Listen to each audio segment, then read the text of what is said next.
বন্দে পুরুষোত্তমম। আজকের ইষ্ট প্রসঙ্গে আমরা একটি গুরুত্বপূর্ণ বিষয় জেনে নেব। পরম দয়াল পরম প্রেমময় শ্রী শ্রী ঠাকুরের বিষয়ে অনেক প্রশ্ন অনেকে খুব কৌতূহলের সাথে করেছেন, তাদের উদ্দেশ্যে। দ্বিতীয় প্রশ্ন, অনুকূল ঠাকুরের নাম বলার আগে দুবার করে শ্রী শ্রী বলা হয় কেন?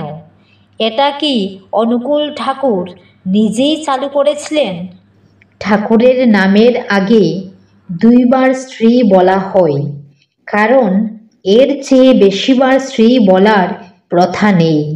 যদি আরও অনেকবার শ্রী লাগানো যেত তবে তৃপ্তি পেতাম, কিন্তু দুঃখের বিষয়, জগতের সবচেয়ে সুন্দর, সবচেয়ে শ্রেষ্ঠ মানুষটির নামের পূর্বে মাত্র দুইবারই শ্রী লাগাতে হচ্ছে।